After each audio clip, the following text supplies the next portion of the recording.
Elle s'appelle Momo et fut même un temps baptisée Momoprix avant de devoir camoufler ce nom à la suite d'un contentieux avec la chaîne bien connue de supermarchés. Dans ce quartier du nord-est parisien, beaucoup fréquentent cette épicerie qui draine le gros de sa clientèle en soirée. Alors forcément, la fermeture à 18h pour cause de couvre-feu a du mal à passer. Déjà là, vraiment, pour avoir vraiment fermé à 18h juste, c'est pas facile. Hein. Je vous le dis vraiment, je suis client. Des fois, jusqu'à 18h20, 30, parce qu'il faut finir les clients, nous on peut pas. Voilà, franchement, c'est pas facile.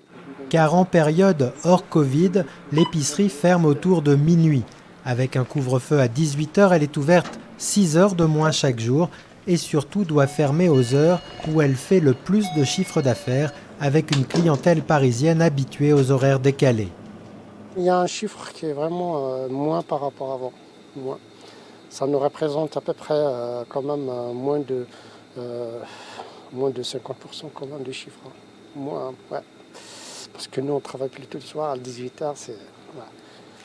À 2 pas d'ici, cette épicière ivoirienne a aussi beaucoup de mal avec ce couvre-feu. Elle baisse habituellement son rideau à 22h.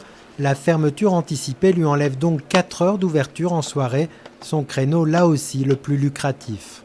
Souvent, je ne gagne pas dans la journée, mais souvent le soir comme ça, je peux faire 200 €, 300 € pour aller à la maison. Mais présentement là, je ne l'ai pas. Comme hier, comme ça, je suis partie avec 20 € à la maison.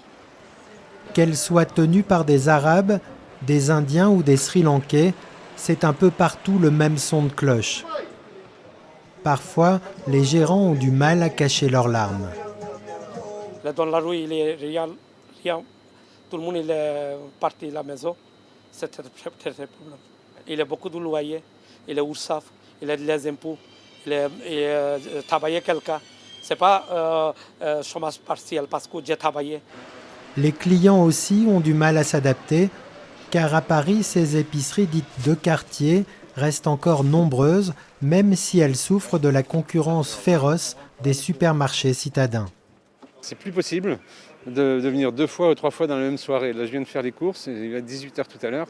Si j'ai oublié du paprika, eh ben, c'est foutu pour le paprika pour ce soir. Quoi. Enfin, on peut toujours faire autre chose, on peut faire des pâtes au lardon. Moi, j'ai tendance à fonctionner beaucoup en faisant des petites courses d'appoint de dernière minute. J'ai beaucoup fait ça, c'est sûr que là, je le fais plus puisque ça n'est plus possible. Et donc, je passe plus de temps à faire des listes. Après 2 confinements, puis le couvre-feu, et maintenant un 3e confinement qui pointe à l'horizon, beaucoup de ces petites épiceries de quartier se demandent combien de temps elles vont pouvoir encore tenir.